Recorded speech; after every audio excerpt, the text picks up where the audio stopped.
Bueno, entonces entramos a otro tema que son las excepciones en el decreto 806 de 2020. Esta que es una regla que aplica especialmente a el trámite contencioso administrativo, que ya teníamos, por supuesto, el Código General del Proceso, pero que es nuevo en contencioso administrativo. Ahora, nos dicen las excepciones previas del artículo 100, pero normalmente uno no recuerda todas las excepciones previas del artículo 100 del CGP. Aquí les traemos un recuento de las excepciones que allí aparecen. Las 11 excepciones. Una, falta de jurisdicción y competencia. Dos, compromiso o cláusula compromisoria, es decir, cláusula arbitral. Tres, inexistencia del demandante o del demandado. Cuatro, incapacidad o indebida representación del demandante o del demandado. 5. Ineptitud de la demanda por falta de los requisitos formales o por indebida acumulación de pretensiones, la famosa inepta demanda. 6. No haberse presentado prueba de la calidad de heredero, cónyuge o compañero permanente, curador de bienes, administrador de comunidad, albacea en general, de la calidad en que actúe el demandante o se cite al demandado cuando a ello quiere lugar. 7. Haberse dado a la demanda el trámite de un proceso diferente al que corresponde.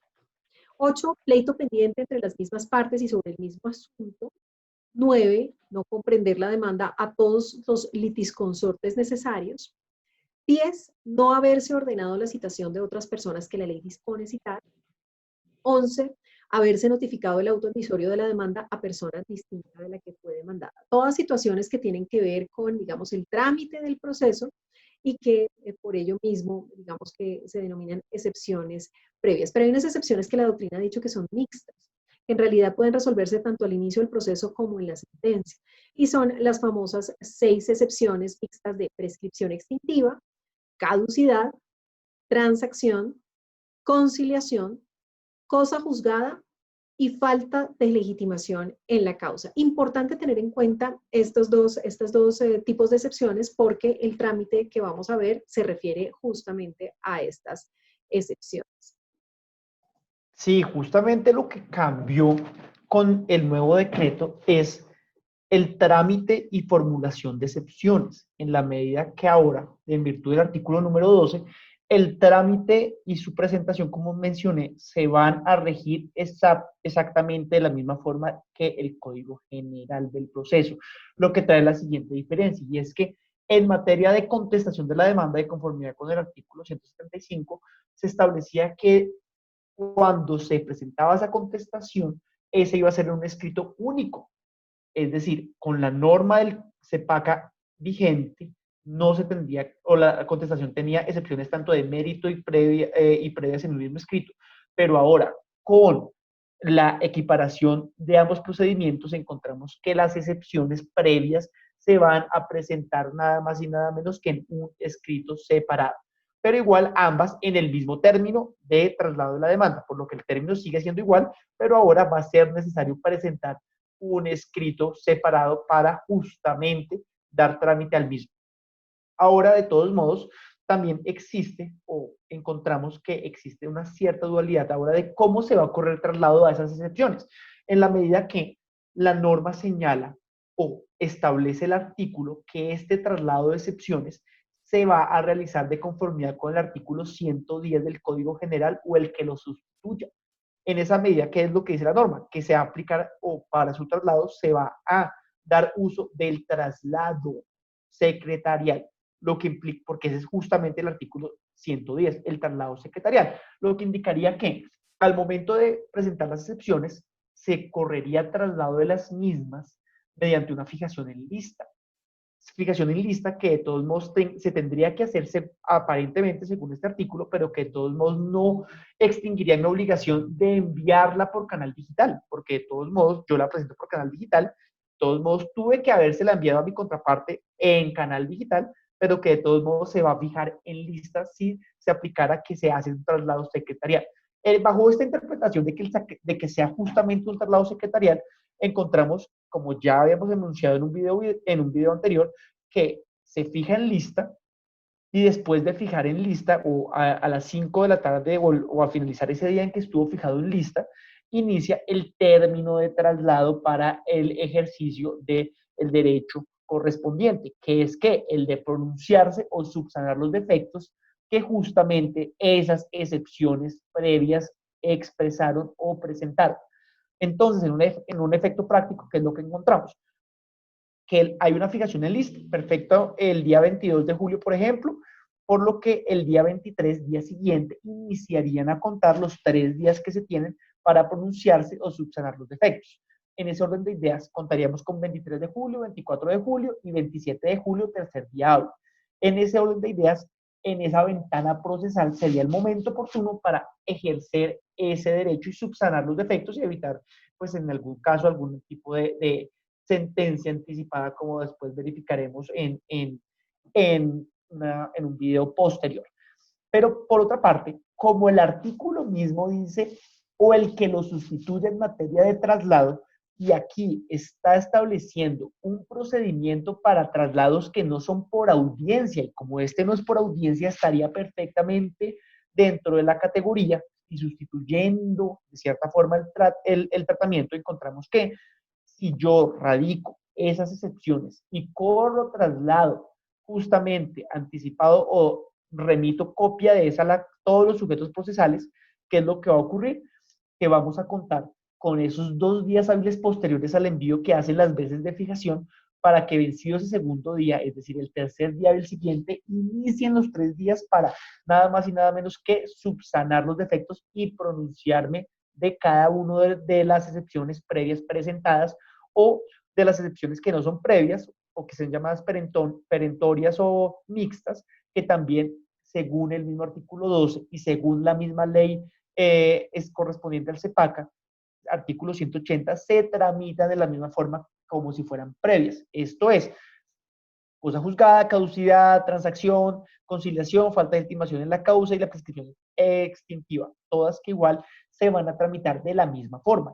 Sobre esas igualmente se me va a correr traslado de forma anticipada, esas también se presentan en el escrito anterior y sobre esas también se aplicaría justamente este elemento o esta lógica para hacer ese traslado. Aquí también hay que llamar particularmente la atención en que se aconseja que justamente si llegase a llegar el correo antes de que se fijara en lista, sino que se llegó el correo con el escrito que se está poniendo traslado, lo aconsejable sería tener en cuenta y desde ese instante o contar los 2 días posteriores y tomar como si ese fuera el traslado para no perder la oportunidad y esperar que por una interpretación diferente o porque se considere que ese traslado se hizo de esa forma, pues perder la oportunidad, la ventana procesal para nada más y nada menos que subsanar defectos. De acuerdo, de acuerdo. Digamos que existe esa dualidad, eso que no queda claro porque por un lado plantea que debe ser por el 110 o por la norma que lo sustituya, pero en esta norma pues justamente se habla de traslados no secretariales, entonces pues digamos que no fue muy afortunada la redacción. Pues, si efectivamente estábamos pues en una nueva norma o teníamos la oportunidad en el decreto de hablar específicamente de las excepciones, bien se habría podido decir entonces, si se hubiera querido que fuera no secretarial expresamente, que pues se trataba de un traslado no secretarial, ¿no? Y no remitirse al 110 directamente. Entonces digamos que queda un poco la duda, una de las vicisitudes que genera pues el decreto, pero en todo caso lo cierto es que se le da el trámite, bueno, la oportunidad para pronunciarse y subsanar los defectos. Ahora bien, ¿qué pasa entonces con el juez cuando llega ese trámite a sus manos? Lo primero que tiene que preguntarse es si requiere práctica de pruebas o no. Y pues tengamos en cuenta que la misma norma en el Código General del Proceso le dice al juez que él se limite a tener en cuenta las pruebas que allegó la parte demandada con las excepciones, salvo en 3 casos concretos, que son estos 3 casos. Falta de competencia por el domicilio de persona natural, falta de competencia por el lugar donde ocurrieron los hechos y falta de integración del litisconsorcio necesario, en donde podrá decretar hasta 2 testimonios. Entonces uno se imaginaría que estos son los eventos en donde sí hay una práctica de pruebas. Lo cierto es que, o podría eventualmente haber una práctica de pruebas, lo cierto es que se debe preguntar si se requiere práctica de pruebas o no. Y si finalmente llega a la conclusión de que no, entonces decide. Y decide si prospera la excepción o no prospera. Si prospera la excepción, entonces se preguntará si esa excepción impide continuar el trámite del proceso y no puede ser subsanada, como por ejemplo en el caso de la cláusula arbitral, por ejemplo. Y entonces, en este caso, terminaría el proceso. Ahora, si puede ser subsanada, ordena subsanar, y si no subsana, también termina el proceso, o si subsana, sigue la siguiente etapa que sería la audiencia inicial. Ahora, de no prosperar. Si decide que no prospera, entonces este auto, recuerden, es apelable o suplicable, dependiendo del caso, pero imaginémonos que se confirma ese auto de no prospera, entonces, ¿qué seguiría? Pues seguiría la audiencia inicial. Pero sí tenía que practicarse pruebas en esa resolución de esa excepción previa, pues entonces el juez lo que haría sería citar audiencia inicial y en ese mismo auto decreta las pruebas y entonces ahí sí sigue la audiencia inicial en donde practicaría las pruebas y de una vez resolvería las excepciones. Es un cambio importante en materia contencioso administrativa, ¿verdad? Totalmente, es un cambio supremamente relevante en la medida que el artículo 180, numeral sexto, que determina o que es justamente el íter procesal para la resolución de excepciones, determinaba lo siguiente, que en audiencia inicial se hacía la suspensión de la misma para el decreto de las pruebas necesarias para nada más y nada menos que resolver de las excepciones previas. Es decir, en la normativa como se encontraba o como está actualmente, se esperaba hasta la audiencia para hacer ese decreto, lo que implicaba justamente un desgaste y una pérdida de tiempo bastante amplia en la medida que, como sabemos, las agendas judiciales son muy copadas y puede esperarse simplemente 8, 6, 7 meses para que justamente se haga esa práctica de pruebas que se hubieran podido practicar con bastante anterioridad y más que cuando el juez decreta la audiencia, ya sabe qué excepciones previas se encuentran presentadas, ya sabe si va a necesitar pruebas o no, ya sabe cuáles va a necesitar, por lo que esta actividad o por lo que la exigencia de decretar las pruebas previo a la audiencia inicial es supremamente relevante y va sin duda alguna a acelerar el trámite procesal.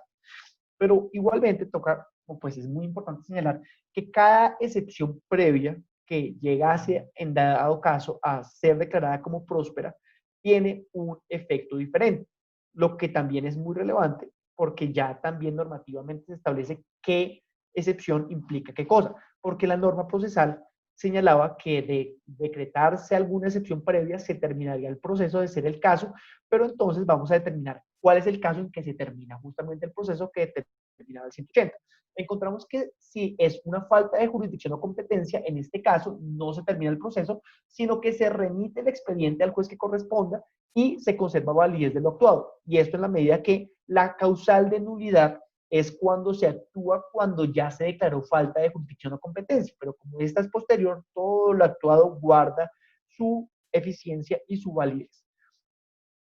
En caso de que se decrete la cláusula compromisoria o el compromiso, encontramos que en este evento sí termina el proceso, caso en el cual pues, se devolverá la demanda para que se inicie el trámite ante la autoridad o pues, el tribunal correspondiente. Cuando se determina que se le dio el trámite del proceso diferente al que correspondía, es decir, que era un trámite distinto, el juez ordena subsanar esa medida y que se le dé el trámite que legalmente corresponde. Después, cuando la excepción se encuentra verificado, cuando la excepción va encaminada a una indebida integración o la no comparecencia de las personas que corresponden, lo que será es ordenar la respectiva citación. Caso en las excepciones de no comparecer en la demanda todos los consorcios necesarios, no haber ordenado la citación de otras partes a las que la ley disponga a citar, o haberse notificado el auto admisorio de la demanda a persona distinta de la que fue demandada. Todos elementos en los cuales sin duda alguna se va a tener que citar o realizar la correspondiente citación. Ese auto que decreta una excepción previa, tanto en la norma del 806 como el CEPACA son apelables o suplicables según el caso correspondiente. Es igual tener muy en cuenta que esos autos tienen esa posibilidad de ser susceptibles de esos recursos. De acuerdo. Bueno, con esto finalizamos este segmento y vamos a nuestro siguiente video con la siguiente fase procesal.